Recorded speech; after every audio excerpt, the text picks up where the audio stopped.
गाड़ी ठसाठस भरी थी। स्टेशन पर तीर्थयात्रियों का उफान सा उमड़ रहा था।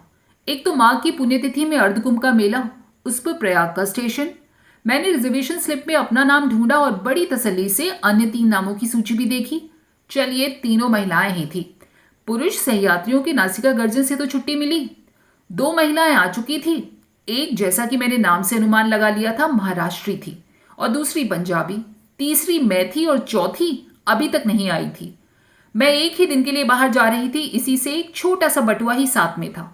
आसपास बिखरे दोनों महिलाओं के भारी भरकम सूटकेस, स्टील के बक्से और मेरू पर्वत से ऊंचे ठसे कसे होलडाल देखकर मैंने खुद को बहुत हल्का फुल्का अनुभव किया। वैसे भी मैं सोचती हूँ कि बक्स होलडालहीन यात्रा में जो सुख है वो अन्य किसी में नहीं। चटपट चढ़े और खटखट उतर गए। न कुलियों के हथेली पर धरे द्रव्य को अवज्ञापूर्ण दृष्टि से देखकर ये क्या दे रही हैं साहब कहने का भय, और न सहयात्रियों के उपालंब की चिंता। मेरे साथ ही महाराष्ट्री महिला ने अपने वृहदाकार स्टील के बक्से एक के ऊपर एक चुनकर पिरामिड से लगा दिए थे। लगता था जैसे वो प्रत्येक वस्तु के लिए स्थान और प्रत्येक स्थान के लिए वस्तु की उपादेयता में विश्वास रखती थी। वो स्वयं बड़ी ही शालीनता से लेटकर एक सीध में 2 तकिए लगाए एक मराठी पत्रिका पढ़ने में तल्लीन थी। दूसरी पंजाबी महिला के पास एक सूटकेस, टोकरी और बिस्तरा ही था, पर तीनों बड़े बेतरतीबी से पड़े हुए थे। उनकी एक सुराहीदान, जिनकी एक टांग अधिकांश सुराहीदानों की भांति कुछ छोटी थी, बार बार लुढ़क कर उनको परेशान किए जा रही थी। वे बेचारी चश्मा उतार कर रखती, फिर हाथ की जासूसी अंग्रेजी पुस्तक रखती जिसे पढ़ने में उन्हें पर्याप्त रस आ रहा था, औंधी करके बर्थ पर उसे टिकाती, फिर झुंझुलाकर सुराहीदान ठिकाने से लगाकर जैसे ही हाथ की पुस्तक में रस की डुबकी लगाती कि सुराहीदान फिर लुढ़क जाता। मुझे उनकी उलझन देखकर बड़ी हंसी आ रही थी। वैसे मैं उनकी परेशानी काफी हद तक दूर कर सकती थी, क्योंकि सुराहीदान मेरे पास ही धरा था। मैं उसकी लंगड़ी टांग को अपनी बर्थ से टिकाकर लुढ़कने से रोक सकती थी, पर सुराही को ऐसे बेतुकी काठ की सवारी के साथ लेकर चलने वालों से मुझे कभी सहानुभूति नहीं रहती। पंजाबी महिला संभवतः किसी मीटिंग में भाग लेने जा रही थी, क्योंकि उनके साथ एक मोटी सी फाइल भी चल रही थी, जिसे खोलकर वो बीच बीच में हिल हिल कर कुछ आंकड़ों को पहाड़ों की भांति रटने लगती और फिर बंद कर उपन्यास पढ़ने लगती।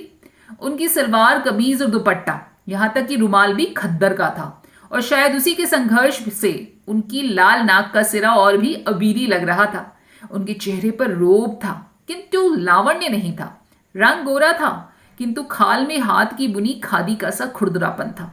ठुड्डी पर एक बड़े से तिल पर 2-3 बाल लटक रहे थे, जिन्हें वे अंगुली से लपेटती छल्ले सा घुमा रही थी।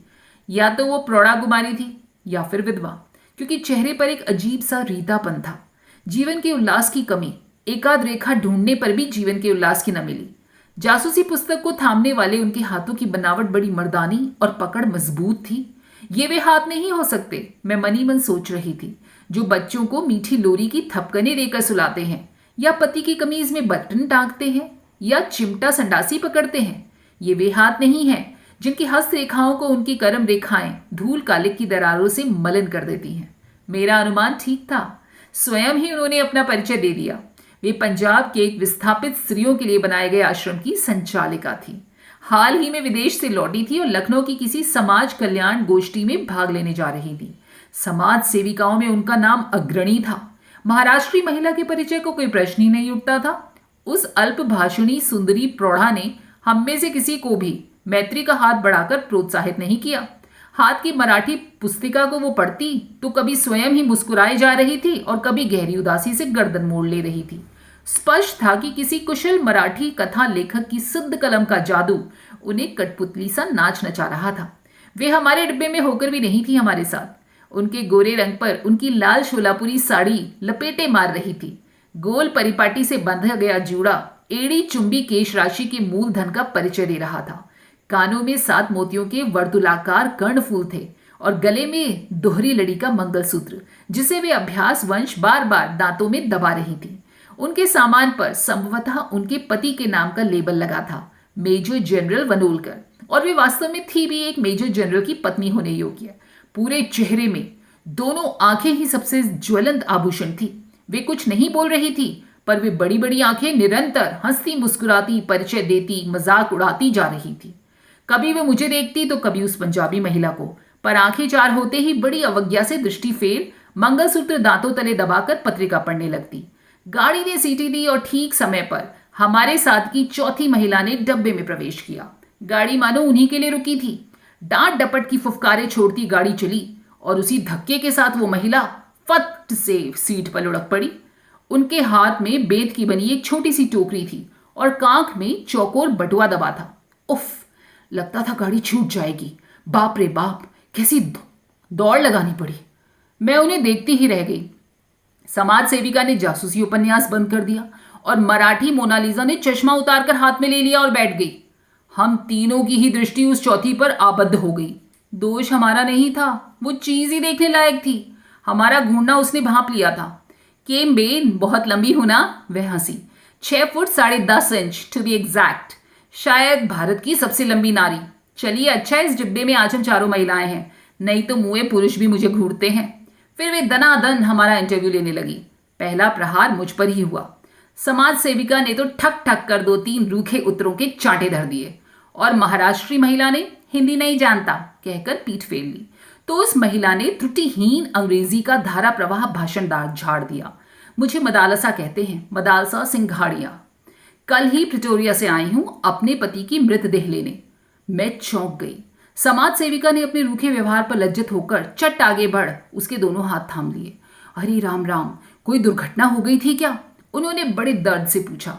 मदालसा की वेशभूषा में सद्य वैधव्य का कोई चिन्ह नहीं था। वे लंबी होने पर भी पठानन सी गले गठे कठे शरीर की लावण्यमयी गत यौवना थी। उनके बाल किसी दामी सैलून में कटे सवरे लग रहे थे। अपनी धानी रेशमी साड़ी को वे हाफ पैंट की भांति ऊपर चढ़ा दोनों पैरों को पालथी मार आराम से जम गई। असल में पिछले वर्ष एक पर्वतोही दल के साथ मेरे पति भारत आए थे। वहीं एक एवलांच तूफान के नीचे दबकर उनकी मृत्यु हो गई। तो क्या मृतदेह अब मिली है? मैंने पूछा। हाँ, भारत सरकार ने मुझे सूचित किया तो मैं भागती आई। बर्फ में दबी देह सुना है जो कि त्यों मिली है। मेरे बुने स्वेटर का जिसे उन्होंने पहना था एक फंदा भी नहीं टूटा। मृत पति की स्मृति ने उन्हें भाव विभोर कर दिया। बटुए से मर्दाना रुमाल निकालकर वे कभी आंखें पोंछने लगी तो कभी अपनी सुरपण खासी लंबी नाक। बेचारी करती भी क्या, कोई भी जनाना रुमाल उस नाक का अस्तित्व नहीं संभाल सकता था। अचानक हम तीनों को बेचारी मदालसा का 1 वर्ष पुराना वैधव्य एकदम ताजा लगने लगा। तो क्या अब आपके हस्बैंड का डेड बॉडी लेकर प्रिटोरिया फ्लाई करेगा? महाराष्ट्री महिला ने पूछा। नहीं बेन, मदालसा सीट पर लेट गई तो लगा एक लंबे खजूर का कटा पेड़ ढह गया। एक लंबी सांस खींचकर उन्होंने कहा, मैं असल में सती होने भारत आई हूं। हम तीनों को एक साथ अपने उस उत्तर का क्लोरोफॉर्म सूंघा। सती ने एकदम आंखें मूंद ली, जैसे वे चाह रही थी कि अब हम उसे शांति से पड़े रहने दें। ऐसा भी भला किसी ने सुना था इस युग में? सुस्पष्ट उच्चारण में अंग्रेजी बोलने वाली 6 फुट 10.5 इंच की यह काया कल बर्फ में दबी पति की 1 साल बासी लाश को छाती से लगाकर जल भुनकर राख हो जाएगी। नहीं नहीं, आपको ऐसा मूर्खता करने का कोई अधिकार नहीं है। ये एक अपराध है, क्या आप नहीं जानती?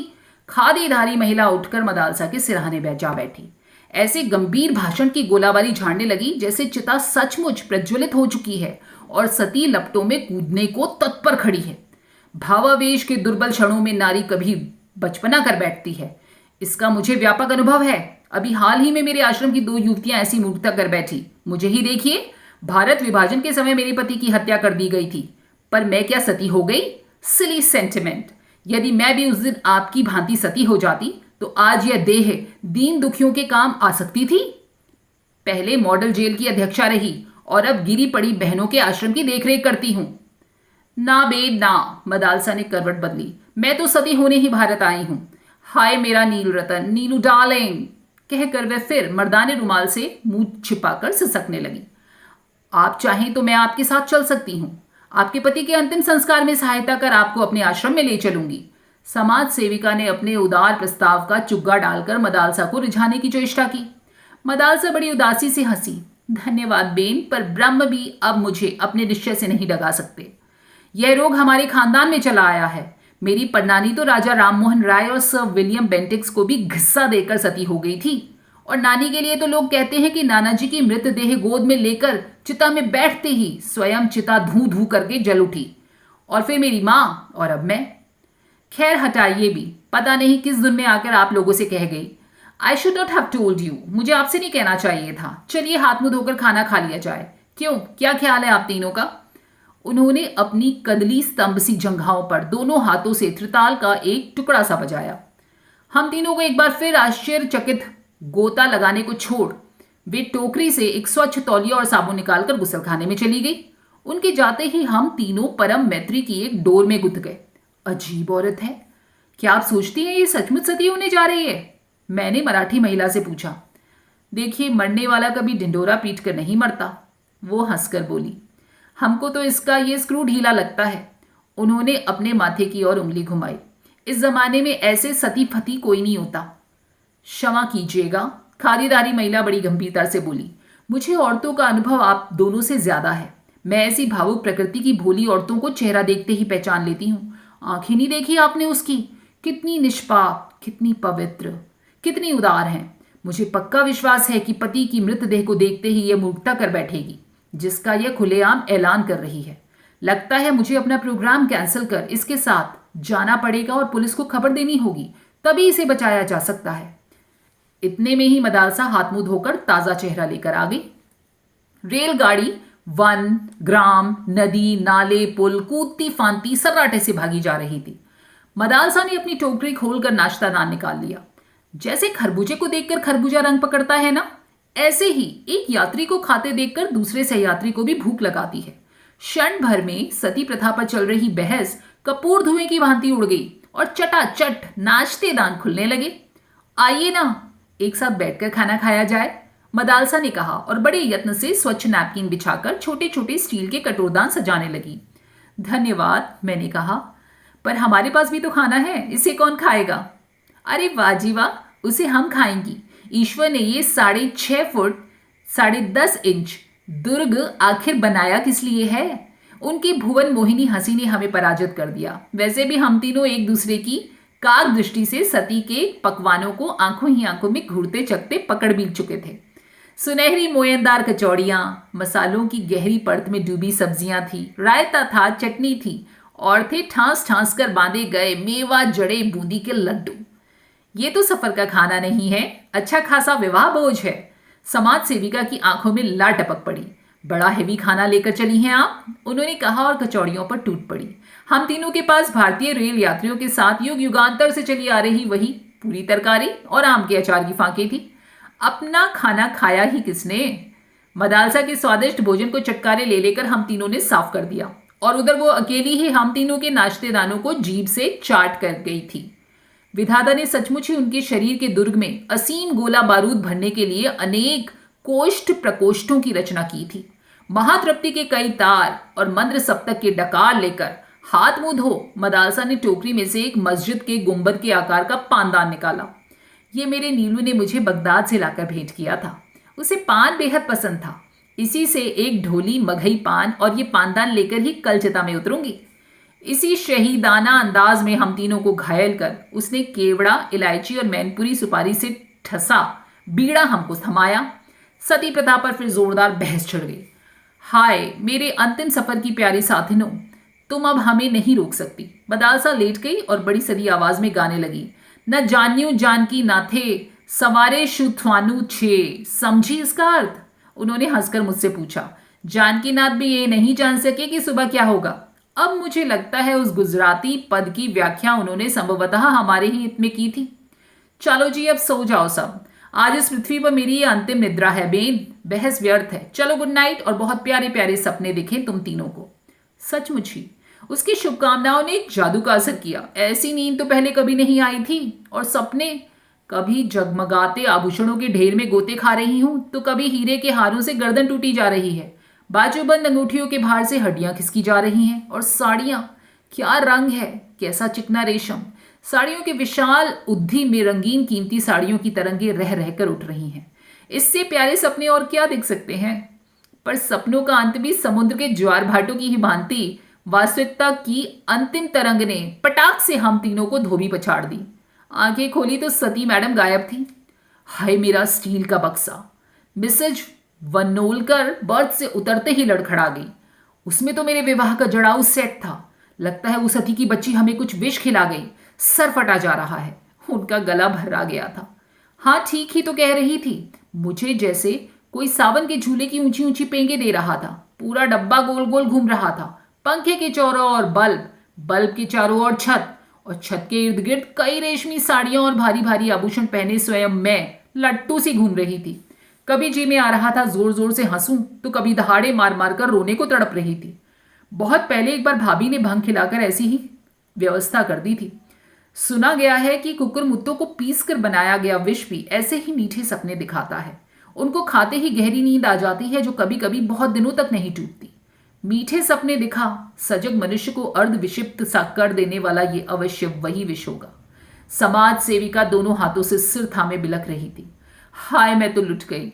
मेरे सूटकेस में आश्रम का 10,000 रुपया था, और मैं सहसा गोल गोल घूमते रेल के डब्बे में गोल घूमते मेरे दिमाग ने मुझे सूचित किया, तुम्हारा बटुआ ले गई है, बटुआ।